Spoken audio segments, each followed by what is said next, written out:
자, 여러분들 안녕하세요. 이번 이야기는 시청자 동네꼬마님께서 이야기를 들려주실 겁니다. 오늘 이야기 어떤 이야기일지 들어보도록 하겠습니다. 안녕하십니까? 안녕하십니까? 반갑습니다. 예. 자, 오늘 동네꼬마님 찾아와 주셨는데 오늘 이야기는 네네. 제가 봤을 때는요. 네. 예고 없이 가는 게 좋을 것 같아요. 네, 알겠습니다. 네, 예고를 안 하는 게 아니라 예고를 하게 되면 이제 시청자분들이 맞추시려고 엄청 노력을 하신단 말이에요. 근데 그 중에 간혹 맞추시는 분들이 계시기 때문에 이거 안 되겠구나. 이거 안 되겠구나. 그냥 한번 들어봐야 되겠구나. 이렇게 생각을 해봤습니다. 네, 알겠습니다. 네. 자, 바로 출발을 해보도록 하겠습니다. 렛츠가. 기리십니다. 동네 꼬마죠.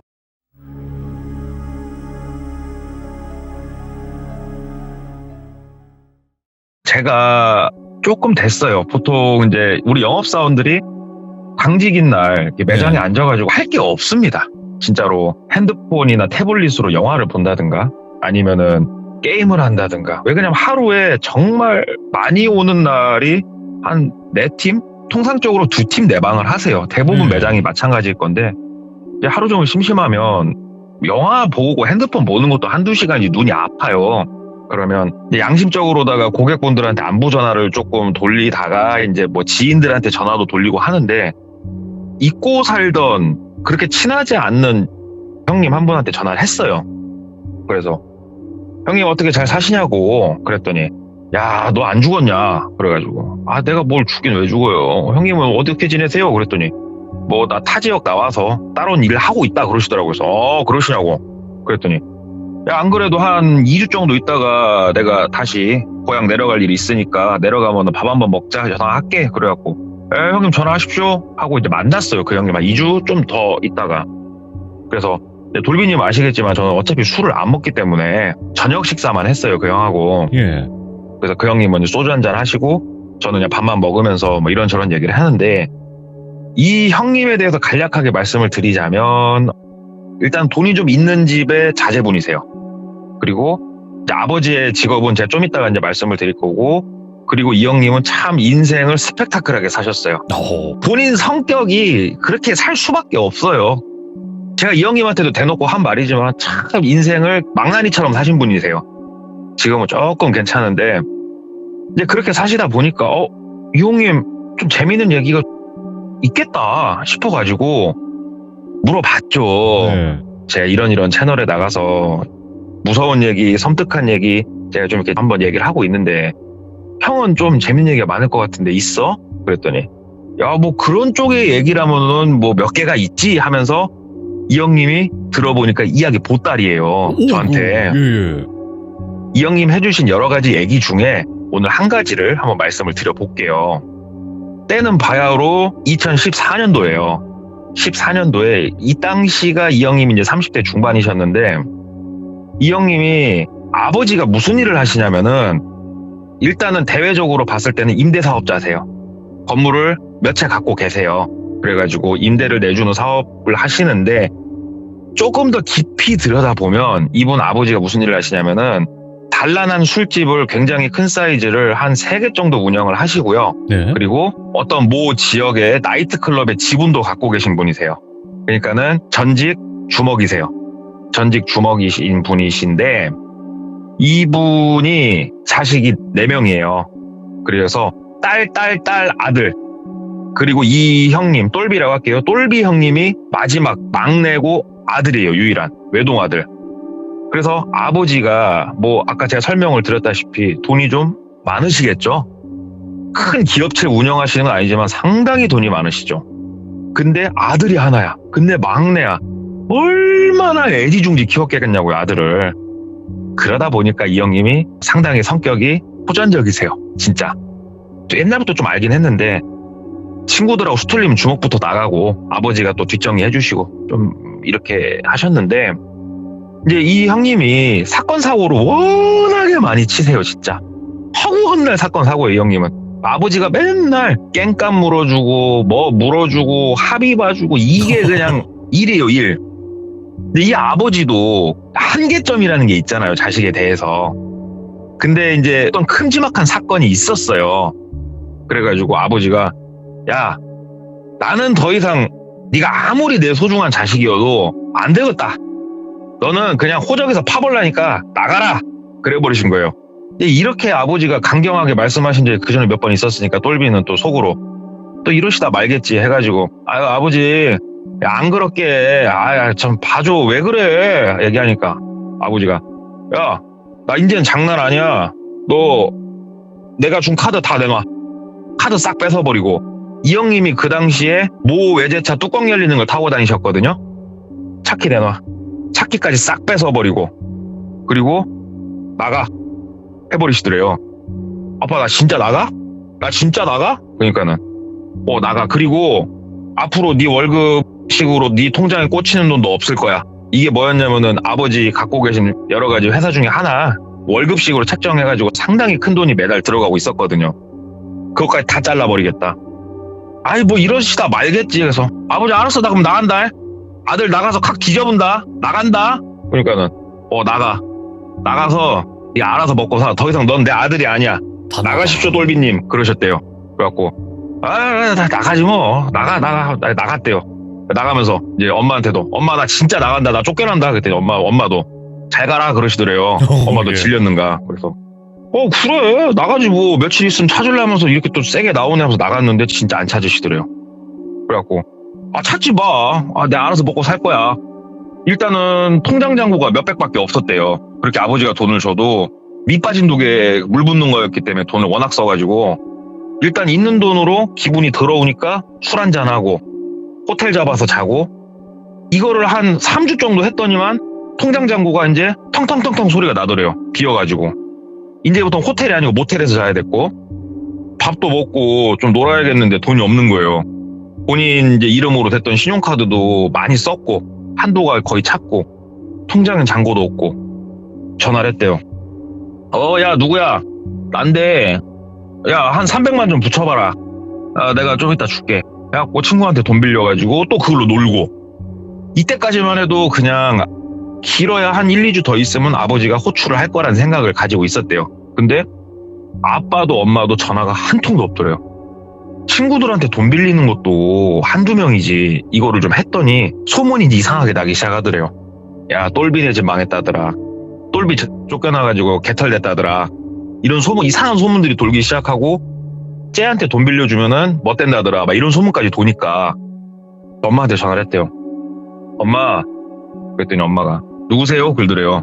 그래가지고 누구긴 엄마 아들이지 그랬대. 난 아들 없어요 딸만 있어요 그러더래요. 그래서 엄마 내가 밖에 나와가지고 요래저래 이렇게 사는데 엄마 나 진짜 엄마가 좀 봐주면 안 돼? 그러니까 엄마가 그러면 내가 아빠한테 말은 해보려니까 일단은 쥐죽은 듯이 살고 있어 사고치지 말고 너 이 와중에 사고치면 너는 진짜 사람 아니다 하면서 엄마가 이제 전화를 끊으셨대요. 그래가지고 버티는데 또 한 2, 3주 지났는데도 어머니가 피드백이 없더래요. 몇 번 더 전화를 했는데도 이제는 돈 빌릴 때도 크게 없고 이게 라면 사 먹을 돈을 계산을 해야 되는 상황까지 본인이 온 거예요.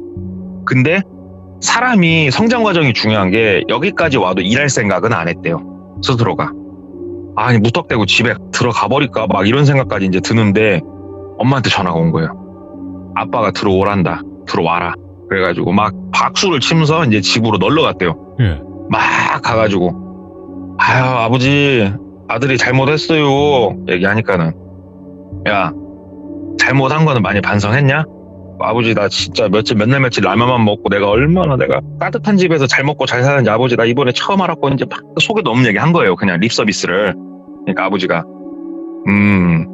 나는 너의 그런 새치혀에 속을 사람이 아니야 알잖아. 너는 반성이란 게 없는 새끼야 이 새끼야. 그러지 말고 아빠가 기회를 주려니까 네가 그 기회를 잘 잡아봐. 그래서 아버지 내가 뭐 하면 돼요? 그러니까 그 아빠가 한 군데 알아봐놓은 데 있으니까 너 내일 모레부터 거기로 출근해. 내일 일단 가고 인사하고 모레부터 출근해. 거기서 네가 6개월만 성실하게 일해. 그러면 아빠가 다시 옛날처럼 너 받아줄게. 그러시더래요. 그래서 와 이거 6개월이야. 거꾸로 매달려도 가는 시간. 예. 아빠 알았어요. 아빠 너무 고마워요. 아빠 사랑해요. 아빠 뽀뽀 막 그랬대요. 그냥 너무 좋아갖고. 야, 아버지가 됐고 나는 네 모습 안 믿으니까 네가 네 인내심으로 나한테 보여줘. 해갖고 이제 그날 오랜만에 집에서 따뜻한 물로 쫙 샤워하고 푹신한 침대에 누워가지고 딱 자고 일어나서 아버지가 알려준 곳으로 오픈카를 타고 갔대요. 차는 네. 줬대요. 도착해서 보니까 공장이더래요. 그러니까 막 물건을 생산한다기보다 그 느낌이었대요. 물류창고 그런 느낌이었다는데 일단 들어가갖고 찾으란 사람을 찾았대요. 그래갖고 전화를 했대요. 저 아버지가 누구신데 여기 일단 오라고 해서 왔는데요. 그랬더니 들어오시라고. 누가 하면 손을 흔들더래요. 그래서 가서 인사를 하고 거기 이제 사장님한테 소개를 시켜주더래요. 보니까는 사장님하고 아버지하고 아시는 사이더만요. 그래갖고 아버지가 일단은 부탁을 해서 받긴 했는데 한번 지켜볼 거라고. 아버지가 나한테 한 말도 있고 한번 지켜볼 거니까 열심히 일해보고 오늘은 간단하게 업무에 대해서 알려줄 테니까 숙제하시고 내일 아침부터 출근하시고 그렇게 해보시라고. 그래서 이제 나와서 그 밑에 직원한테 얘기를 쭉 듣는데 출근은 7시 20분까지였고 퇴근은 5시였대요. 그리고 하는 일은 간단했답니다. 그냥 하루 종일 미친 듯이 물건 싣고 내리면 되는 거였대요. 근데 이게 뭐 택배 이런 건 아니었고 어떤 특정 물품이었다고 하는데 얘기만 들어보니까 간단하잖아요. 그래서 일단 알겠습니다 하고 다시 아버지한테 전화를 했대요. 아버지 저 회사 나왔고요. 일단 제가 6개월간 아버지한테 보여드릴게요. 얘기를 하니까 아버지가 그래 네가 나한테 보여줘라. 아버지 일하고 하려면 밥도 사 먹어야 되고 바깥일 해야 되는데 아버지 저 카드만 좀 주시면 안 돼요? 얘기를 한 거예요. 그랬더니 그래 우리 아들 내가 그래서 널 안 믿어. 카드 얘기부터 하지. 야 인마 카드 같은 소리 하지 말고 아빠가 동생들 시켜가지고 방 구해놨으니까 그 땡땡 삼촌한테 전화해. 그러면 방 구해준 거 알려주려고 그냥 나가서 살아 6개월간. 그리고 네가 보여줘야 돼. 알았어? 카드 같은 소리 꺼내지도 말고 뚝 끊어버리시더래요. 예. 하따 이 양반 독하다 속으로 생각하면서 땡땡 삼촌한테 전화를 했대요. 삼촌 저예요. 아버지가 전화하라고 그러던데요. 그러니까는 안 그래도 얘기 들었어. 그 어디로 와 그러시더래요. 그래서 갔더니 그 공장에서 차로 한 15분 정도 가면 나오는 원룸이었는데 그 우리가 일반적으로 생각하는 원룸이 아니었고 3층짜리 원룸이었는데 한 층당 6개 방이 일자로 붙어있는 그런 원룸, 복도식 원룸이었대요. 근데 거기 본인을 1층에다가 방을 하나 잡아주더래요. 근데 이거 거의 또 여인숙 수준인데 이 생각이 들더래요. 근데 어쩌겠어요. 아버지가 이렇게 하라는데. 그래갖고 여기서 이렇게 있으래요. 그리고 네 차는 잠깐 다시 뺏으란다 그러시더래요. 왜요? 차는 좀 떼토. 그랬더니 네, 이거 갖고 온 거 이거 타 하고 보여줬는데 막 썩어 빠진 차 하나 갖고 왔더래요. 아버지가 너 이거 타고 일단 다니래. 일단은 네 차는 내가 가져간다. 집에다 놓게. 아버지가 뭐 다른 거 뭐 카드나 뭐 이런 거 안 주셨어요? 삼촌? 그러니까는 그런 건 안 줬고 아버지가 이건 주래 하면서 흰색 봉투를 하나 딱 손에 쥐어주더래요. 예? 봉투 딱 받고 그래도 우리 아버지가 또 자기 생각하는 마음이 남아있구나. 안주머니에 딱 넣고 일단 삼촌 감사합니다 하고 그 삼촌이 캐리어 가방에다 본인 거 옷이랑 미리 싸왔다고 그러더라고요. 어머니가 싸줬는 거야. 캐리어 질질 끄시면서 방에 들어가 봤더니 그냥 깔끔하더래요. 그냥 딱 방 하나, 그냥 딱 하나. 칸도 안 나눠져 있고 그냥 방 하나에 싱크대 있고 화장실만 옆에 살짝 나눠져 있는 구조. 그래 여기서 6개월만 버티자 하고 이제 짐 정리를 하기에 앞서서 제일 중요한 아버지의 흰 봉투를 꺼낸 거예요. 얼마가 들었나 씌어볼까 하고 씌어봤더니 20만 원 들어있더래요. 이거 뭐하라고. 엄마한테 전화를 했대요. 엄마 아빠가 내가 20만 원 줬다고. 그랬더니 그 20도 이놈아 내가 준 거야 이 그러더래요.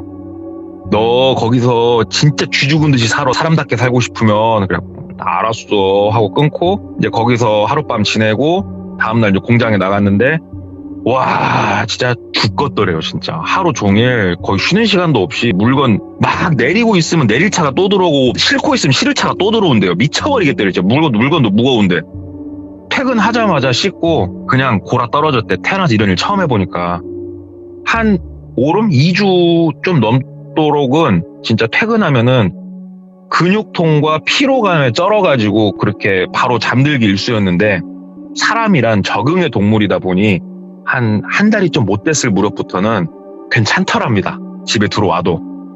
그래갖고 이제 친구들한테 전화도 하고 이제 하는데 전처럼 나가서는 못 논대요. 왜 그러냐면 내일 일이 워낙 빡세니까 일찍 자야 되니까. 이제 잘라고 이렇게 누워 있는데 여기가 원룸이잖아요. 어떻게 뭐 복도식이든 뭐든 양쪽 옆방은 조용한데 뭐가 이렇게 막 사람 말소리가 들리더래요. 그래가지고 누워가지고 아이고 방음이 잘 안 되네. 근데 여자 목소리였대요.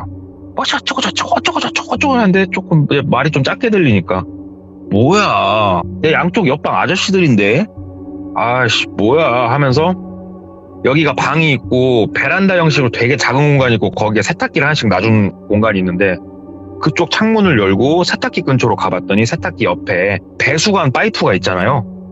그 배수관 파이프 쪽을 따라서 소리가 내려오고 있더래요. 그래가지고 이렇게 소리를 들어봤더니 여잔데 누구랑 막 통화를 이렇게 하고 있더래요.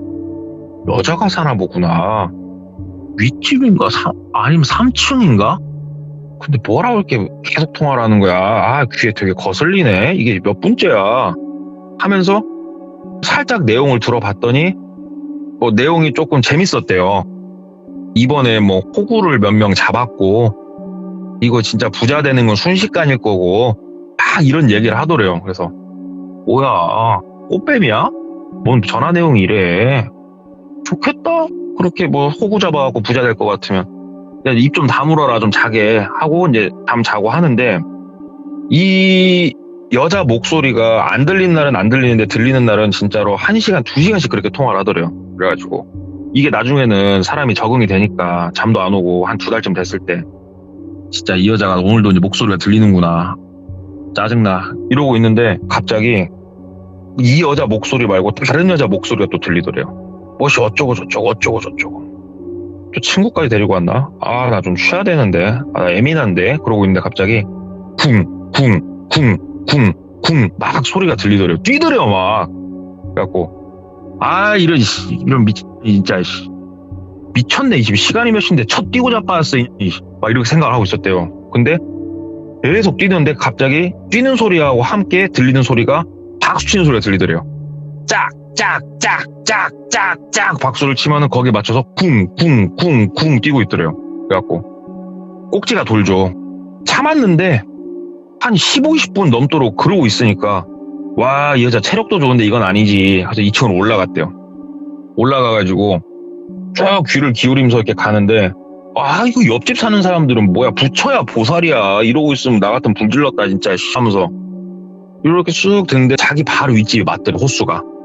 그리고 귀를 이렇게 가까이 대보니까 문에다가 박수치면서 쿵쿵쿵쿵 뛰고 있더래요. 그래갖고 똑똑똑 노크를 했대요.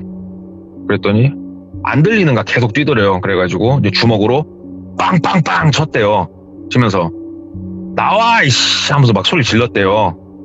나오라고 소리를 지르니까 이제 그 박수치고 뛰던 소리가 딱 줄어들고 저벅저벅 이렇게 발소리 약간 들리더니 문을 탁 열더래요. 되게 애띤 여자였대요. 많이 먹어봐야 22, 셋? 이렇게 정도 보이는. 저기요 지금 이 시간에 이게 뭐 하는 거요? 왜 뛰어? 장난해? 지금 혼자 살아? 얘기를 한 거예요. 그러니까 그 여자가 이마에랑 땀이 막 범벅이 돼 있더래요. 아 죄송해요. 제가 뭐 연습하고 있는 게 있어서 죄송해요. 그러더래요. 그래서 연습은 나가서 공터에서 하든가 뭐 하는 짓이야 이게. 당신 내가 한 번만 더 올라오면은 당신 진짜로 멋된 줄 알면 돼. 당신 내가 누군지 모르지? 뛰지 마. 소리도 내지 마. 똑바로 해. 그랬더니 아 죄송합니다. 그러더래요. 그래서 이제 문 닫고 본인 방으로 내려왔대요. 한 번만 더 뛰어봐. 죽여버린다 진짜 하고 있는데 조용하더랍니다. 그리고 그날 이후로 말소리도 거의 안 들리더래요. 그래서 아 역시 사람은 세게 말해야 된다 이런 생각을 갖고 지내다가 물건 상하차를 좀 하다가 발목을 좀 심하게 뼈대요. 똘비가. 그래가지고 병원에 가가지고 검진을 맡았더니 그냥 하루 이틀 쉬면 괜찮을 거다 얘기는 하는데 일단 방기부스 무조건 해달라고 막 우겼대요. 안 해도 되는데. 그래갖고 방기부스 하고 사비를 털어서 목발까지 산 다음에 회사에 가가지고 아, 인대가 심하게 늘어났다고 병원에서 일단 최악 보름은 발 쓰지 말라는데 이제 뺑기를 쓴 거예요. 일하기 싫으니까. 그러니까는 회사에서도 어차피 얘가 뭐 때문에 들어온 줄 아니까 그러면 좀 쉬라고 얘기를 한 거예요. 그래가지고 아싸 개꿀 하면서 이제 낮에 늦잠도 자고 막 이러고 있는데 여기가 공단 근처에 바로 있는 원룸이다 보니까 낮에는 사람이 없어요. 여기에. 본인만 그 건물에 있다고 생각을 했는데 그 여자 목소리가 낮에 들리더라는 거예요. 무엇이 어쩌고 저쩌고 어쩌고 저쩌고. 그래서 뭐 말은 할 수 있는 거니까 뛰지만 않으면 되는 거니까 그냥 집에서 이렇게 좀 쉬고 있었는데 빨래도 돌릴 겸 뭐 할 겸 세탁기 옆쪽에 가서 배관에다가 귀를 거의 딱 붙이니까 소리가 상당히 선명하게 들리더래요. 그 얘기를 들어보니까 뭔가 스케줄에 대해서 얘기를 하고 있더래요. 내일은 4명이고 예. 좀 공손하게 얘기를 하고 있더래요. 예. 그러면요 이메일로 보내주시면은 제가 확인해가지고 준비해 놓을게요. 예, 알겠습니다. 예, 그럼 내일 그 시간 맞춰서 준비해 놓을게요. 네, 막 이렇게 통화를 하더래요. 그래서 또 저 여자가 정신 나간 여자는 아니었구나. 직장을 다니는 여자였구나. 이렇게 생각을 하고 시간을 그렇게 이제 한 보름 정도는 시간이 있으니까 그냥 허송세월 보내고 있는데 우리가 오다 가다 보면은 신문 있잖아요. 그 무료 신문. 구인구직도 나와 있고 담배 사러 나갔다가 들어오면서 이제 그런 걸 하나씩 가끔 가지고 들어왔는데 이 똘비라는 분이 평상시에도 어쩌다 한 번씩 점을 한 번씩 보는 양반이세요. 이분이 진짜 재미로 사주는 안 보고 무조건 신점을 보시는데 신점이 재밌다고 그걸 보다 보니까 교차로 같은 신문을 보다 보니까 거기에 무당이 홍보를 올린 게 나와 있는 거예요. 진짜 용암 무당 최소한 한 달 전에는 예약을 잡아주셔야 되고 다 이렇게 나와 있는 거예요. 좀 전화나 해볼까? 그래서 예약 바로 잡히면 점이나 한번 봐볼까? 막 이 생각이 들었대요. 그래가지고 전화를 했대요. 전화를 하니까는 어떤 여성분이 받으시더래요. 그래서 그 돌비 신녀죠? 하고 전화를 한 거예요. 그러니까는 그렇다고 저기 저 한번 점 좀 보려면 얼마나 대기방을 타야 됩니까? 물어보니까 그렇게 오래 안 기다리셔도 되는데 지금은 어떻게 자리가 평일에도 괜찮으시냐고 해서 저 다음 주까지는 뭐 아무 시간이나 괜찮다고 얘기를 하니까 그러시면 다음 주 수요일 오후 3시 어떠세요? 그러더래요. 그래서 예, 뭐 그렇게 해주십시오. 그랬더니 그리고 이번에 우리 선생님 같은 경우에는 어떻게 운이 좋게 지금 빈자리가 있어서 바로 예약이 됐는데 저희가 시스템이 보통은 한 달 이상 대기를 해야 되기 때문에 저희는 예약금을 무조건 받는다고 그래서 오셔서 예약금을 저희가 현금으로 돌려드린다고 그걸로 복채를 내셔도 되고 편하게 하시면 된다고 그래서 예약금이 얼만데요? 그랬더니 예약금을 5만 원 달라고 했대요. 5만 원이면 좀 비싼 느낌이 약간 없지 않아 있었대요. 왜 그러냐면은 14년도 그 당시가 지방도시 같은 경우에 복채가 3만 원이 조금 일반적일 때였다고 그러더라고요. 여기는 기본 복채가 세구나. 그래가지고 알았다고 계좌 주시라고 보낸다고 그랬더니 계좌 주시는데 특이했던 게 뭐냐면은 보통 신점이면은 뭐 크게 묻는 게 없잖아요. 근데 여기는 예약을 할 때 예약자 성함 그 다음에 생년월일 이런 걸 물어보더래요. 그래가지고 보통 신점 보러 가도 생년월일은 물어보니까 그래서 예, 저 똘비라고 그러고요. 예, 몇 년 몇 월 며칠이고요. 근데 신기했던 게 양력이에요, 음력이에요 이걸 물어보는데 여기는 좀 특이하게 이 생일이 주민번호 생일이세요? 아니면은 따로 생일이세요? 묻더래요. 그래가지고 주민번호 생일이에요? 왜요? 물어보니까 사람이라는 게 원래 내가 언제 태어났던 호적에 올리는 날짜도 인생에 큰 영향을 미친다. 그래서 물어본 거다. 그래가지고 일리가 있기에 그러시냐. 일단은 뭐 그때 뵙겠습니다 하고 전화를 끊고 시간을 보내는데 낮에도 할 것도 없고 뭣도 없고 하는데 이 미친 여자가 며칠 있는데 또 박수 소리와 함께 뛰더래요. 낮에 뛸 수야 있지. 그래 낮엔 사람 없는 줄 아니까. 근데 문제는 내가 있어. 올라갔대요. 또 올라가갖고 주먹으로 뻥뻥뻥 쳤대요. 뻥뻥뻥뻥 치니까는 또 이제 박수 소리가 끊어지고 그 여자가 나오더래요. 또 얼굴에 땀이 흥건해갖고 아무리 대낮이어도 매너란 게 있지 않아요? 내가 뭐라고 했어? 나 다시 올라오게 하지 말라고 했잖아.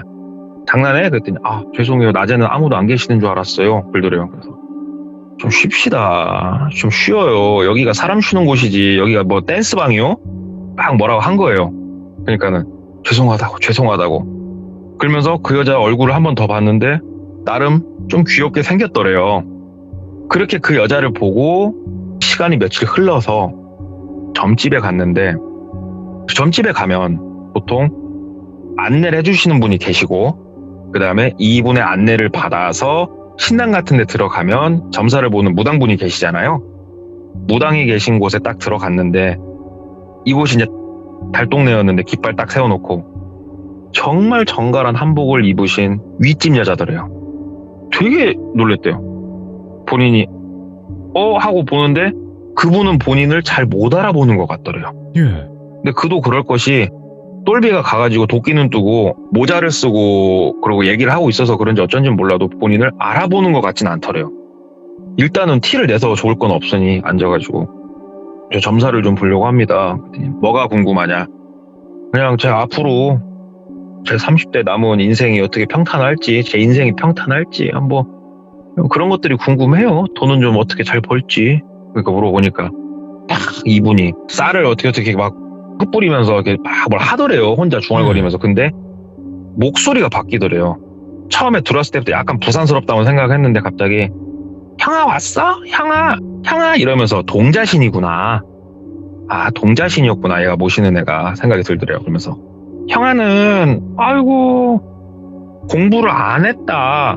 형아는 왜 공부를 그렇게 안 했어? 기술도 없고 아무것도 할 줄 아는 것도 없네. 근데 형아는 돈은 많다. 뭐지? 형아 돈은 아닌 것 같은데 아빠 돈인가 하면서 막 맞추더래요. 본인을. 예. 기가 막히게 맞추더래요. 어떻게 알았지? 내 행색이 지금 그 집 꼴인데? 그러면서 막 얘기를 하는데 형아는 어느 쪽에 살지 않어? 그러더래요. 근데 이게 신기했던 게 지금은 본인이 원룸에서 머물고 있지만 원래 아버지 집에서 아버지랑 같이 살고 있었는데 아버지 집 동을 얘기를 하더래요. 무슨 동에 살지 않냐고. 맞기는 맞아. 네, 맞아요. 예. 그러니까는 다 본인에 대해서 이제 얘기를 하더래요. 대학도 못 갔을 거고 막 이런 얘기를 하더래요. 우와, 신기하다. 그러면서 형은 뭐 남은 인생 부자로 살 거고 잘 살 건데 죽을 거야. 얘기를 하더래요. 이 죽을 고비를 넘겨야 형은 잘 살 거야.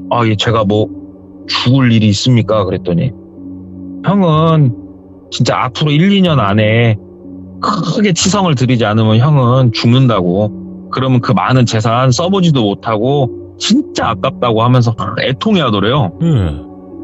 속으로 생각했대요. 아이고 미친 개짓거리 하는구나.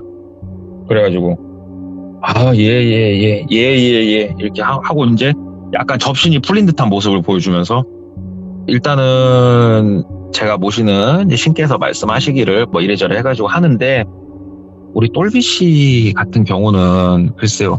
몰라요. 저는 똘비 씨한테 아무 얘기 들은 게 없으니까. 근데 분명한 거는 치성은 한번 드리세요. 그러더래요. 그래가지고 치성이라 하시면 굿을 말씀하시는 거죠? 그러니까 예. 똘비 씨는 굿은 한번 하세요. 우리가 처음 만난 자리에 제가 웬만해서는 굿하란 소리 안 하는데요. 굿 한번 하셔야 돼. 돈이 정말 많으신 분인데 모르겠어요. 나도 점사가 그러니까 내가 모시는 분이 얘기를 그렇게 하니까 돈이 정말 많으신 분 같은데 이 돈 못 쓰고 돌아가시기엔 아깝지 않냐고 막 얘기를 하더래요. 아버지가 돈이 많은 건 사실이지. 나는 지금 없어도 죽는다고. 되게 기분 더럽게 찜찜하더래요. 근데 이걸 마냥 무시할 수가 없는 게 정말 본인에 대해서 정말 디테일하게 너무 잘 맞췄대요. 진짜로. 아니 어떤 점쟁이가 내가 대학을 안 간 것도 알아맞추고 아버지가 돈 많은 거, 집이 돈 많은 것도 알아맞추고 이런 걸 다 알아맞추겠냐고요. 돈까지 그것도 사는 방위에 맞춰서. 일단은 저도 생각할 시간이 필요하니까요. 선생님 제가 조금 저도 부모님이랑 좀 상의를 좀 하고 굿이라는 게 비용이 좀 들죠. 그랬더니 거의 근억에 가까운 돈을 얘기를 했대요. 예. 액수가 이게 쉽게 말할 수 있는 액수가 아니니까요. 제가 전화를 좀 따로 드리겠습니다 하고 그날은 이제 복채 딱 5만 원만 놓고 나왔대요. 원래는 한 10만 원 놓고 나올까 했는데 워낙 잘 맞춰서 마지막에 이제 장사 속이 좀 보여가지고 5만 원만 딱 놓고 나왔는데 엄청 찜찜하더래요. 너무 잘 맞추니까. 이게 그냥 넘기기에는 그러기에는 참 용하다. 어떻게 이렇게 디테일하게 알아맞추지? 심지어 어느 거까지 알아맞췄냐면 자식이 4명인데 본인이 막내고 누나만 있는 것까지 알아맞췄어요. 무당이. 진짜 보통 무당은 아닌 것 같은데 진짜 찜찜하다. 이게 몇 날 며칠 가는 거예요. 집에 와서도. 근데 이 점쟁이가 윗집 여자잖아요. 근데 통화하는 걸 듣게 되죠. 똘비가. 호구 하나 잡았다. 깔깔깔깔 웃으면서 호구 하나 잡았고 이거는 작업 잘 치면은 이거는 목돈 좀 나올 수 있을 것 같다고 집이 잘 산다고 막 얘기하는 게 이제 들리는데 아무리 들어도 본인 얘기 들어요. 이 봐라 괘씸하네. 통화하는 게 너무 괘씸했대요. 그래가지고 전화를 했대요. 다음날 다시 그 점집 예약하는 데다가 예, 저 얼마 전에 방문했던 똘비라고 하는데요. 우리 선생님이 무당 선생님이 말씀해주신 말이 계속 마음에 남아가지고 한 번만 더 찾아뵙고 굿에 대해서 상의를 하려고 하는데 조금 예약 좀 땡겨서 잡아달라고 그랬더니 바로 내일 오시라고. 알았다고. 그러니까 다음날 약속한 시간에 갔대요. 선생님 제가 생각을 좀 해봤는데 굿을 안 하면 제가 무조건 죽는 겁니까? 물어봤더니 무조건 죽는다고. 너 진짜 죽는다고. 그것도 되게 비참하게 죽을 거라고 막 무섭게 얘기를 하더래요. 그래서 똘비가 이제 오기가 발동한 거예요. 그래서 제가 코고 맞아 죽는 건 아니고요. 이렇게 얘기를 했대요. 뭐라고요? 아니 무당한테 호구 잡혀서 죽는 건 아니고요. 그러니까 무당이 되게 당황하더래요. 아니 무슨 말씀이시냐고. 여기요 선생님 땡땡 빌라 몇 호 사시죠? 이렇게 얘기를 한 거예요. 똘비가. 그때 무당이 에? 누구? 어떻게 말을 잊지 못하더래요. 그러니까 똘비가 호구 하나 잡았다며. 나 죽는 거 맞아? 네가 죽을 것 같은데? 야, 너 똑바로 말해봐. 너 뭐냐? 너 진짜 점쟁이 맞냐? 어떻게 알았냐? 막 얘기를 한 거예요. 똘비가. 그러니까는 얘기를 하더래요. 나 점사 보고 말해준 거 맞고 진짜로 내가 있는 그대로 다 얘기한 거라고. 다만 나도 사람이다 보니. 근데 어떻게 알았어요? 그러더래요. 이렇게 얘기하다가. 어떻게 알기는 야 네가 워낙에 크게 통화하니까 다 들려. 다 들었다고. 그저께 네가 통화하는 거 다 들었다고. 나에 대해서 호구 잡았다고. 야 너 말 똑바로 해봐. 어떻게 알았냐? 얘기를 하니까 점사가 그렇게 나왔고요. 저도 사람인지라 굿에서 큰 돈을 만지면 거기에 대한 기대감이 저도 있을 거니까 그렇게 얘기를 한 겁니다. 막 얘기를 했대요. 근데 똘비가 이제 아까도 말씀드렸다시피 성격이 호전적이다 보니 야 너 이 지역 이 바닥에서 네가 발붙이고 살려면 지금도 똑바로 말해라. 너 진짜 점사 맞아? 확실히 말해. 내가 죽는 거 맞아? 확실히 말해. 내 눈 똑바로 쳐다보고. 너 지금부터 말 잘못 놀리면 그 입 다 찢어버린다. 너 내가 못할 것 같지? 이 바닥에서 내가 뭐 하는 사람인지 네 신한테 한번 물어봐봐. 나 보통 사람 아니거든? 물어봐봐. 막 얘기를 한 거예요. 그러니까는 그게 아니고 막 이러고 있는데 투당 하면서 한 여러 명의 발소리가 이제 바깥에서 막 들리더래요. 그래갖고 뭐야 하고 이러고 있는데 갑자기 신당문이 부락 하면서 열리더래요. 한 남자 5명 정도가 바깥에 서 있더랍니다. 이렇게 등산복을 입은 건장한 남성 5명이. 그래갖고 니네 뭐야? 그러니까는 갑자기 5명이 들어와가지고 본인 멱살을 잡고 바깥으로 끌고 나가더래요. 그래가지고 야씨 이거 뭐야 안 놔? 야! 막 이러고 있는데 무당한테 야 너 뭐야 노라고! 막 그러니까는 무당은 조용히 고개 숙이고 앉아있더래요. 남자 5명이 이제 거기 달동네니까 본인을 끌고 가가지고 그 집 뒤편으로 가니까는 산 비탈면진 그냥 공터? 약간 작은 공터 하나 있더랍니다. 거기다 본인을 데리고 가갖고 막 때리더래요. 본인을. 몇 대 맞다가 막으면서 얘기를 했대요. 야 니들 나 누군 줄 알아? 내가 야 땡땡땡 그거 누구 아들이야 이들아. 야 니네 어디 식구들이야. 막 얘기를 한 거예요. 그러니까는 걔네들이 코웃음 치면서 야 좀 더 맞자 하면서 막 때리더래요.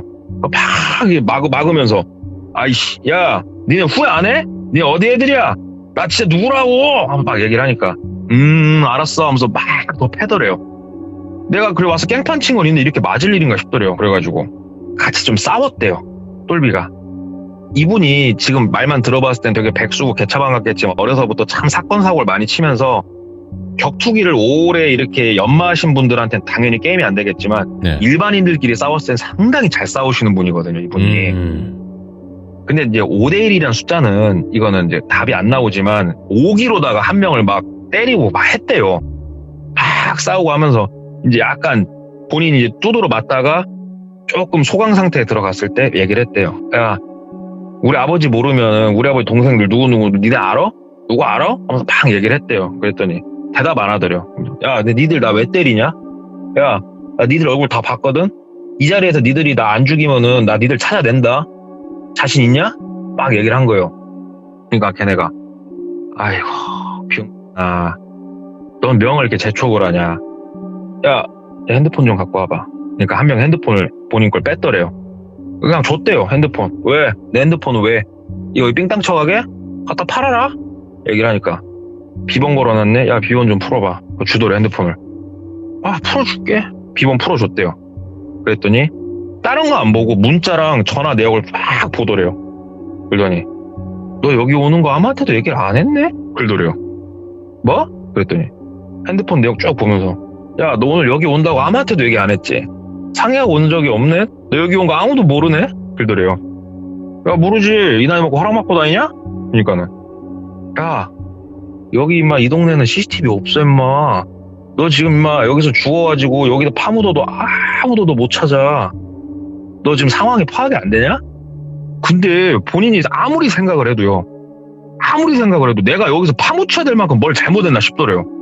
아무리 생각을 해도. 야, 죽을 땐 죽더라도 말을 한번 해봐라. 내가 뭘 그렇게 잘못했냐 니들한테? 뭘 그렇게 잘못했길래 죽이네 살리네 그 소리가 나오냐? 지금 삥 뜯으려고 그냥 나한테? 돈 달라고 그러는 거냐? 그러니까 얘기를 안 하더래요. 그러면서 아, 이걸 어떻게 해야지? 하면서 막 고개를 갸우뚱 거리고 있는데 갑자기 발소리가 또 들리면서 그 무당 뒤편에 다른 여성분하고 둘이 걸어 올라오더래요, 거기를. 이제 똘비가 이제 좀 많이 맞아가지고 얼굴에 피도 나고 좀 그랬었는데 올라와가지고 얘기를 하더래요. 그만들 좀 하셔요. 그만들 좀 하세요. 그러면 똘비한테 와가지고 그 무당이 손수건으로 막 닦아주더래요, 얼굴을. 그러면서 미안해요 그러면서 막 닦아주더래요. 그래가지고 야, 넌 또 뭐냐? 너 진짜 이거 뭐하는 야 이거 하면서 막 있으니까 막 닦아주면서 가셔요. 그냥 그러지 말고 가셔요. 그러니까 똘비가 이제 일어나가지고 뭘 하면서 막 욕을 한 거예요, 똘비가. 그러니까 갑자기 그 무당 뒤편에 서 있던 한 50대 초반? 많이 먹어야 중반 정도로 보이는 여성분이셨는데 풍채가 상당히 좋으신 그만해! 하고 소리를 지르시더래요, 여성분이. 진짜로 여자 목소리인데 남자가 말하는 진짜 장군이 말하는 그런 느낌이었대요. 그만해! 하면서 여성분이 말씀하시는데 본인이 그 목소리 하나에 주눅이 들더래요. 뭐야? 하면서 이렇게 쳐다보는데 눈이 마주쳤는데 눈을 못 쳐다보겠더래요, 그분을. 찐텐으로 느꼈대요. 이 사람은 찐이다. 갑자기 그 순간에 누가 뭐 말 안 해줘도 딱 느껴지더래요. 우와! 하면서 눈을 깔았대요. 그랬더니 조용히 내려가. 분명히 여자인데 남자 목소리로 들렸대요. 오이구, 예. 그냥 내려가. 그리고 아무한테도 말할 것도 없고 쥐 죽은 듯이 살아. 그리고 너는 다시 찾게 돼 있으니까 그때 가서 매달리지나 마! 하면서 얘기를 하더래요. 그래갖고 일단은 벗어나고 싶어갖고 알겠습니다 하고 핸드폰 다시 주머니에 챙기고 막 내려왔대요. 다시 원룸방에 이제 들어왔는데 원룸방에 있기도 겁나더래요. 그 여자가 다시 올 것도 같고 뭐 할 것도 같고. 근데 집에 들어가자니 뭐하고 엄마한테 전화를 했대요. 엄마, 너 사고 친 건 아니고 나 어차피 출퇴근하는 거 집에서 좀 하면 안 될까? 얘기를 한 거예요. 그러니까는 야, 너 몇 달 남지도 않았는데 진짜 이제 좀 속 좀 차리고 왜 또 아버지한테 아무 말도 하지 마. 막 얘기를 한 거예요. 이게 어떻게 보면 사고 아닌 사고를 친 거잖냐고요. 그러니까 네. 말도 못하고 알았어 엄마 알았어 하고 끊고 일단 그 집에서 생활을 하는데 그 여자분 목소리나 이런 건 더 이상 안 들렸대요. 왜 그러면 여자분이 알았으니까. 그렇게 시간을 좀 보내고 있는데 삼촌이란 존재들 있잖아요. 네. 삼촌이란 존재들한테 전화를 돌리기 시작한 거예요. 왜냐면은 본인을 때렸던 5명 중에 1명 인상착의가 특이했어요. 목에 거북이 문신이 있었대요. 분명히 이건 용 같은 게 아니고 거북이였대요. 거북이. 그것도 빨간색 거북이. 그래서 전화를 해서 삼촌 혹시 다른 뭐 식구들 중에 목에 빨간색 거북이 문신해 놓은 애기 아세요? 막 얘기를 한 거예요. 몇 살 정도 먹었냐? 저보단 좀 더 먹은 것 같아요. 한 40대 같은데 혹시 삼촌 아셔요? 그러니까 뭐 한번 수소문을 해보겠다. 뭐 때문에 그냥 그래서 아버지한테 말씀하지 마시고 삼촌 갔는데 당집에서 이런 일을 좀 겪었다고 그랬더니 아이고 너는 진짜 이제 나 하나하나 무당책 가서 사고 치냐 야 하면서 막 뭐라 하시더래요 삼촌이. 삼촌 근데 얘기 들어보면 좀 굴잖아요. 야 이 새끼야 그럴 거면 그냥 안 가면 되지 이 새끼야. 일단 삼촌이 알아볼라니까 끊어봐 하고 끊고 며칠 있다 삼촌한테 전화가 왔대요. 누군지는 알겠대요.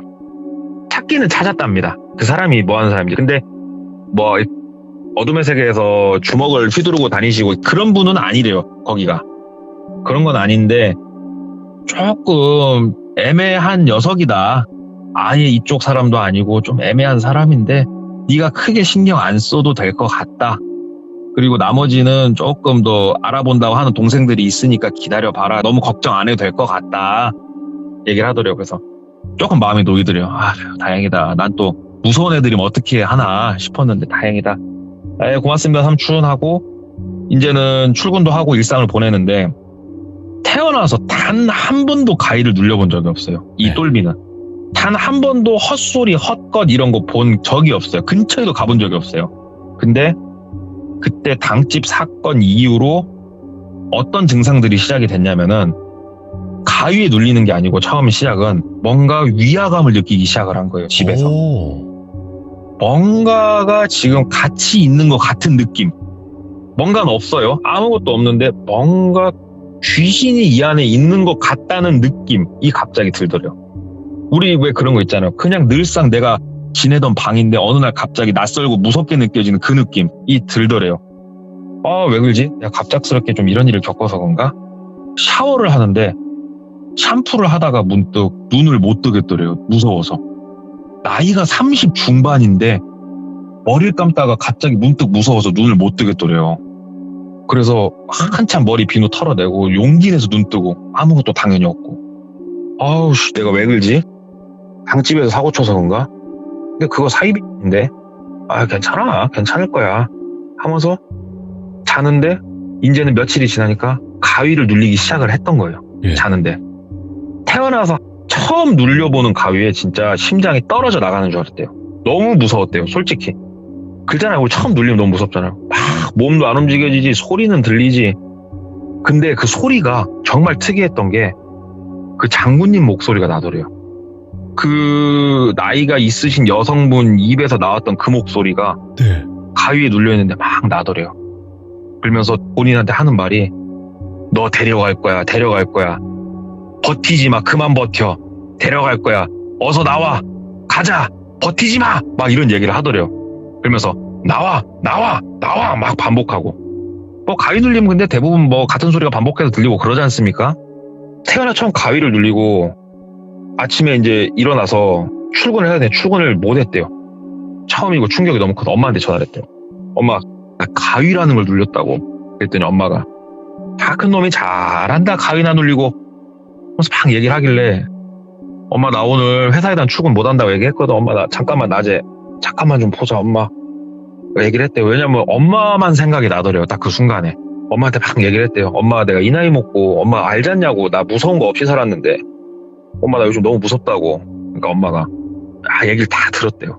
그랬더니 야 이놈아 사고를 칠 곳이 있고 안 칠 곳이 있지 당집 가가지고 너는 그게 무슨 똥배짱이냐고. 아무리 거기가 찐이건 짭이건 야 이놈아 그런 건 건드는 거 아니다고. 엄마 나 이거 어떻게 해야 돼? 나 무섭다고. 나 엄마 나 집에 그냥 들어가고 싶다. 혼자 못 자겠다고. 그러니까 엄마가 나도 내 팔자 참 기구하다. 자식 새끼 키워놨더니 30 중반 먹고 무섭다고 엄마랑 자겠다고 하는 놈은 참 몇 놈 없을 거다 진짜. 아이고 내 팔자야 내 팔자야. 일단은 못 들어와 너는. 예. 차라리 엄마가 돈을 좀 줄 테니까 호텔에 가서 자든지 모텔에 가서 자든지 그렇게 해라. 그리고 일단은 엄마도 좀 알아보려니까 좀 그렇게 있어라 그러시더래요 엄마가. 그래갖고 일단은 엄마가 카드 하나 몰래 줘가지고 엄마 거 카드로 호텔을 좀 잡았대요. 호텔 잡고 일단은 거기가 자는데 호텔에 갔더니 좀 낫더래요. 본인 방에 있을 때보단. 그래가지고 호텔에 가가지고 씻고 앉아서 테레비를 보다가 잠깐 선잠에 이렇게 들었는데 선잠에 딱 들었는데 그 느낌이 들더래요. 똑같은 위화감이 싸늘해지고 뭔가 낯선 그 느낌이 갑자기 들더래요. 선잠 딱 들었는데 자기 정신이 딱 돌아오더래요. 눈을 못 뜨겠더래요. 가위에 눌린 건 아니었고 이 느낌에서 항상 모든 게 시작됐는데 용기 내 눈을 떴대요. TV는 여전히 틀어져 있고 불도 다 켜져 있고 아무것도 없는데 눈을 딱 떴는데 고개를 못 돌리겠더래요. 몸이 얼어서 무섭대요. 그냥 핸드폰은 침대 위에 있는데 미쳐버리겠다 진짜. 와, 못 움직이겠다. 무섭다. 심호흡하고 하나 둘 셋 하고 호텔 방문으로 뛰어나갔대요. 그 방에 못 있겠어갖고 뒤도 안 돌아오고 뭐 복도로 나갔대요. 복도로 나갔다가 생각해보니까 빤스만 입고 있더래요. 본인이. 다시 방문을 열고 쓱 보는데 아무것도 없죠. 엄마한테 전화를 했대요. 늦은 시간인데. 엄마 나 정신병원에 가든지 엄마 나 아니면 다른 용한 점쟁이집에 가든지 해야 할 것 같다고. 나 이거 호텔 왔는데 똑같다고. 엄마 나 호텔에도 못 있겠다고. 엄마 나 그냥 번화가에 가가지고 한쪽에 쭈그려 앉아 있을란다고. 사람들이 있는 데서. 나 혼자 못 있겠다고. 그랬더니 엄마가 너 거기 있어라. 엄마 간다고. 엄마가 와가지고 집으로 데리고 들어갔대요. 아빠가 막 뭐라고 하니까 엄마가 눈에 쌍불을 켜고 아빠한테 뭐라고 하더래요. 내가 이유가 있으니까 데리고 왔으니까 당신은 그만 좀 해! 하면서 막 엄마가 소리를 지르더래요.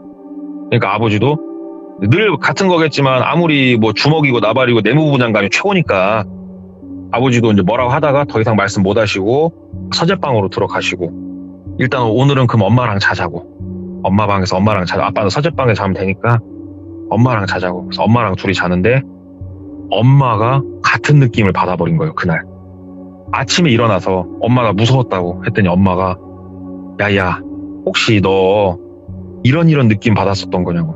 엄마 나 그 느낌이었다고. 나 미치겠다고. 나 무섭다고. 했더니 엄마가 네가 들어오고 같이 자는데 나도 지금 느꼈다고. 야 이건 정신병원 갈 문제가 아닌 것 같다. 너 있어봐라. 그러더니 아침 8시가 좀 넘은 시간에 엄마가 막 친구들한테 전화를 돌리더래요. 미영아, 영수가, 영자야, 수키야 진짜 용한 점집 없냐 하면서 막 전화를 돌리더래요. 엄마가 한참 전화를 돌린 끝에 어딘가를 소개를 받았대요. 그래가지고 거기에다가 전화를 한 거예요. 엄마가. 그래갖고 거기 다니시는 숙자라고 제 친구인데요. 급하게 좀 상의 드릴 게 있어서 전화를 좀 한번 했다고. 거기가 되게 유명한 점집이었나 봐요. 2달 있다 예약 잡아주더래요. 그래가지고 2달 못 기다린다고. 아니 내가 돈 원하면 얼마든지 줄라니까 나 오늘 갈 테니까 예약 좀 잡으라고. 그러니까는 안 된다고 거기서 얘기를 했나 봐요. 그러니까는 엄마가 그럼 알겠다고. 거기 위치가 어디시냐고. 2달 있다가 간다고 그렇게 얘기를 하더라고요. 그러니까 옆에서 똘비가 엄마 2달 못 있어 엄마. 그러니까는 엄마가 손을 이렇게 막더래요. 입을. 예. 거기 계시는구나. 예 하고 끊더니 다시 전화를 딱 돌리더래요. 삼촌아 애들 한 5명만 데리고 일로 온나? 엄마가 얘기를 하더래요. 그래가지고 우리 건달 하시는 5분을 뒤에 대동을 하고 당집으로 엄마가 가버리시더래요. 똘비가 이제 옆에 따라갔대요. 엄마 뒤를. 그래서 당집에 딱 들어가갖고 아까 전화한 누구누군데 나 오늘 선생님 좀 뵈야 되겠다고. 정말 내가 실례를 무릅쓰고 왔는데 조금 양해 좀 부탁 좀 하자고. 앞에 그 예약 받아주시면 안 된다고. 지금 다 이 뒤에도 오실 분들 예약이 있고 안 된다고. 그러니까 그 숙자한테 내가 뭐 하는 사람인지 못 들은 모양이네. 내일부터 여기 장사 못하는 수가 있어. 나 한 번만 좀 도와주십시오. 내가 오죽했으면 내가 이렇게 왔겠습니까? 좀 도와주십시오. 엄마가 얘기를 한 거예요. 협박조까지 묻어서. 그러면서 선은 넘지 않으면서. 목소리가 좀 옥신각신하니까 안에서 이제 점사가 끝나고 선생님이 나오시더래요. 그랬더니 엄마가 두 손을 딱 모으고 공손히 인사를 하면서 선생님 저희 좀 살려주십시오. 도와주십시오. 너무 급해서 실례를 무릅쓰고 저희가 이렇게 왔습니다. 엄마가 인사를 하더래요. 그러니까 선생님이 이렇게 보더니 잠깐 시간 남으니까 들어오시라고. 들어갔대요. 그래갖고 쫙 얘기를 하는데 제 아들이요 하는데 선생님이 손으로 딱 제지를 하더래요. 그만 뭔 말인지 알겠어요. 그러더래요. 이 사정 설명은 그랬더니 아니요. 처음에 여기 들어오실 때 저희 터에 들어오실 때부터 뭔 말인지 알겠다고. 뭔 말인지 알겠으니까 그 아드님 계신 곳이 어디라고 그랬죠? 그 원룸이? 그래갖고 어디라고. 그랬더니 그러면요 저녁 7시 반쯤 거기서 만나십시다 얘기를 하더래요. 참고로 남성분이셨어요. 그 점쟁이가. 알겠다고 하면서 어머니가 현금 다발을 핸드백에서 빼가지고 복채 놓는 데다가 막 올려놓으셨대요. 그러면서 선생님 돈이라면 얼마든지 낼 수 있으니까 좀 도와주시라고. 그러니까는 보면서 그냥 고개만 끄덕거리고 일단 알았으니까 그냥 나가 보시라고. 나 돈 얘기는 더 이상 안 하니까 그냥 나가 보시라고 그러더래요. 그래서 나왔대요. 숙자한테 전화를 했대요. 야, 진짜 용한 분 맞는 것 같다. 진짜 용하지? 그랬더니 막 얘기가 들리더래요. 수화기 너머로. 거기 어떻게 언니는 무슨 백으로 당일날 가서 전화 사봤냐고. 거기 기본 대기가 2-3달이라고. 장난 아니다고. 알았다 고맙다 하고 7시 반에 그 원룸으로 간 거예요. 네. 갔더니 이제 그분이 도착을 하고 같이 방을 들어갔는데 그분이 인상을 엄청 쓰시더래요. 엄청 인상을 쓰면서 와, 뭐 이런 데가 다 있냐 하면서 뭔 얘기도 안 했는데 본인 침대를 매트릭스째 잡아 들더래요. 그러니까는 침대 프레임하고 매트릭스 사이에 성인 남성 몸통 크기만한 부적이 붙여져 있더래요. 거기에 딱 부적 보고 아이고야 하면서 막 천장을 보면서 막 돌아다니더니 화장실 쪽 보면은 그 위에 뚫려 있는 공간 있잖아요. 그래서 손으로 밀면 올라가지는 공간 거기를 이렇게 제끼더니 막 더듬더니 거기서도 부적 같은 거랑 뭐 뭉탱이 같은 거랑 복주머니 같은 거랑 막 빼더래요. 거기서 막 빼고 이런 곳에 계셨네. 아이고야 하면서 몇 군데를 더 보면서 이제 말 좀 더 해보시라고. 자, 이제 자세히 한번 말씀 좀 해보시라고. 이제 얘기하더래요. 그래갖고 똘비는 거꾸로 너무 궁금했대요. 선생님 어떻게 아시고 이렇게 하신 거냐고 그랬더니 혹시 장군 목소리 듣지 않았냐고. 걸걸한 성인 남성 거부할 수 없는 뭔가 거대한 힘을 느끼지 않았냐고 목소리. 예 제가 그 목소리다고. 예 그랬더니 너 들어올 때부터 너 죽이려고 뒤에서 장군이 네 목에 작두대고 있는데 내가 그걸 모르겠냐고. 엄마가 막 어떻게 하면 좋냐고 일단 말씀 좀 해보시라고 쭉 말 한번 해보라고. 그럴 때 윗집에 대해서 얘기를 한 거예요. 아, 그러시구나. 그 윗집 점사 보시는 분이 어디에서 점사를 보셨나요? 그래가지고 쭉 설명을 해드렸대요. 어디 달동네 어떻게 가면은 뭐 어디에 간판 뭐라고 써붙여놓고 돌비 뭐 이렇게 써붙여놨다고. 그랬더니 그래요. 이거는요 저희 당집으로 일단 가셔서 말씀 나누시죠 하고 그냥 나가시더래요. 엄마랑 다시 그 오밤중에 그 당집으로 다시 갔대요. 가서 이제 말씀 좀 해주시라고 그랬더니 제가 이제 오는 길에 저도 조금 더 생각을 해보고 좀 몇 군데 알아보고 했는데 일단은 말씀을 드릴게요. 그 당집 같은 경우라고 하면은 거기는 사람 점사 봐주는 곳 아니라고. 뭐 하는 곳입니까? 거기가 원래 되게 유명하신 분이 계셨던 곳이에요. 근데 그분이 뭘로 유명했냐면은 그 사람 저주하는 걸로 유명했다고. 아, 그래요? 근데 제가 본 분은 되게 어리신 분인데 그분이 그렇게 유명한 분이셨어요? 그랬더니 아니요, 그 뒤에 계시던 분, 장군 목소리 나오시던 분이 그분이 그렇게 유명하신 분이라고. 아마 그 밑엔 신딸일 거라고. 근데 신딸치고는 제가 얘기를 들었을 때 호구 잡았네 어쩌네 이렇게 얘기하는 게 이건 조금 특이해서요. 그랬더니 일단은요 이거는 뭐 국까지는 안 해도 될 것 같고요. 혹시 종교가 뭐시냐고. 그래서 저희는 종교 따로 없다고. 그랬더니 매일 저희 쪽 신당에 오셔가지고 기도를 하시던가 아니면은 절에 가셔가지고 좀 계시라고 얘기를 하더래요. 그래서 매일 점집으로 오는 건 좀 그렇고 무당님도 좀 싫어했대요. 그분도. 그래서 소개를 받아가지고 템플스테이 비슷한 거 예약을 좀 잡고 엄마랑 이제 가 있어야겠다. 근데 아버지는 조금 화를 내셨다고는 하는데 근데 그 와중에 삼촌한테 연락이 온 거예요. 삼촌. 삼촌 받으니까 야 일이 좀 커졌더라. 어머니랑 다 아시고. 예 삼촌. 근데 형 너무 무서웠다고. 그랬더니 삼촌이 그 여자 있잖아요. 젊은 여자부터 시작해서 삼촌이 센터를 싹 간 거예요. 애들 붙여갖고 어디로 가나도 파악을 해봤고 그 목에 거북이 문신이 있던 애도 뭐하는 놈인가 싹 센터를 쳐본 거예요. 일이 여기까지 커지니까. 누구 지시하에? 아버지 지시하에 센터를 싹 쳐보니까 어떤 결과물이 딱 나왔냐면은 그 여자는 화륙에 있던 여자예요. 화륙에 있던 여잔데 돈 버는 방법에 대해서 누군가한테 제의를 받은 거예요. 우리가 예약을 받아줄게. 그리고 얘가 어디에 사는지, 가족이 몇 명인지, 학교는 어디를 나왔는지 우리가 너한테 정보 싹 보내줄게. 너는 그걸로 연기 좀 해. 연기 좀 해서 우리가 돈 있는 애들 위주로 너한테 체크를 해주려니까 그러면은 네가 알아서 잘 빨아내. 구슬해야 된다 굴고. 그래서 그 위에서 박수 치던 소리 있죠? 그게 선생님 한 분을 모셨던 거예요. 구슬하려면 사람이 네. 춤 비슷한 걸 추야 된단 말이죠.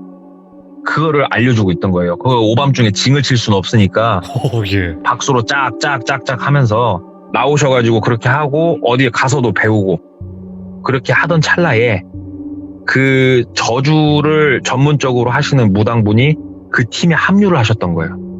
사람한테 돈을 빨아들일 수 있는 가장 좋은 방법은 일단은 요 브로커 애들이 얘네 개인정보를 처음에 뭘로 캐냐. 전화로 주민번호 생년월일 맞죠? 이름 알죠? 전화번호 알죠? 요 3개 알면 끝났어요. 가족관계, 주소, 학교 다 팔 수 있어요. 요 3개만 알아도. 요거를 가지고 일단은 사람을 끌어들여서 돈이 좀 될 만한 애들은 요 무당까지 합세를 해버리는 거예요.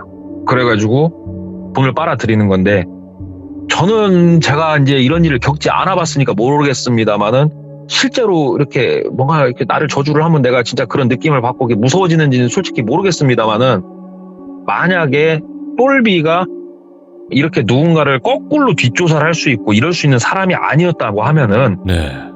이거는 굿했을 것 같아요.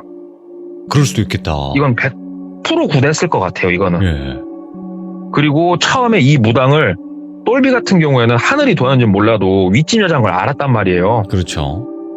이거를 만약에 윗집 여자인지 몰랐으면 믿을 수밖에 없는 거예요. 미친 점쟁이 너무 용한 거예요. 나에 대해서 내 과거를 알아맞추고 너무 용한 점쟁이가 이런 얘기를 한다고 하면은 진짜 분명히 고민해보지 않을까. 근데 고민을 하다가 만약에 내가 구슬 안 하겠다 그랬을 때 나한테 저주까지 걸어와서 내가 뭔가를 느끼기 시작하면은 이거는 내 전답을 팔아서라도 굿하지 않을까. 그래서 야 이게 개인정보를 이용해서 사람을 먼저 현혹시키고 구슬할 수 있게끔 뭔가 판을 짜는 아주 창조적인 분들을 조금 들을 수 있는 그런 얘기를 하나 이렇게 들어가지고 주저리 떠들어봤는데 야, 이거 충분히 있을 수 있어요. 진짜. 개인정보만 알면 충분히 가능할 것 같아요. 아니, 네. 진짜 부자들 털어먹기 좋겠네. 이렇게 해서 좀 굿 믿고 이러신 분들한테는. 예, 근데 저는 이 얘기를 듣고 예. 이 얘기 들은 건 좀 됐습니다만 제가 돌비님한테 말씀드렸습니다만은 제가 며칠 전에 자다가 태어나서 처음으로 귀신이 내 몸을 만지는 느낌을 한번 받았단 말이죠. 예. 제가 돌비님한테 얼추 한번 살짝 네. 말씀드렸었잖아요. 맞아요. 만약에 네. 제가 이 비슷한 일을 겪고 있는데 자려고 누웠는데 그 느낌을 받았다.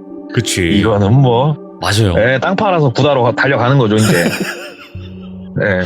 아니, 그러니까 이게 만약에 혹시라도 그런 걸 알았으면 엮는단 말이에요. 아, 이것 때문에 그런가? 저것 때문에 그런가? 이렇게 생각을 하게 돼요, 사람이. 그쵸. 예. 그래가지고 오늘은 이 똘비 형님 얘기 중에 일단 첫 번째 걸 가져와 봤고 아, 네. 또 이제 이 형님의 두 번째 얘기는 코로나 시대에 또 나왔던 얘기가 하나 또 있습니다. 어허, 정말 암울한 시대였죠. 코로나 시대에 어떤 사건이 나게 되는 또 재밌는 얘기 하나가 있으니까요. 이야. 다음에 또 한번 말씀드릴게요. 자, 오늘도 이렇게 또 레전드 이야기 들려주셔서 감사드립니다. 고맙습니다. 감사합니다. 자, 여러분들, 이 이야기는 딱 그냥 이 이야기 그대로입니다. 항상 조심하시길 저는 다시 한번 당부드리도록 하겠습니다. 시청해주신 모든 분들 감사드립니다. 고맙습니다.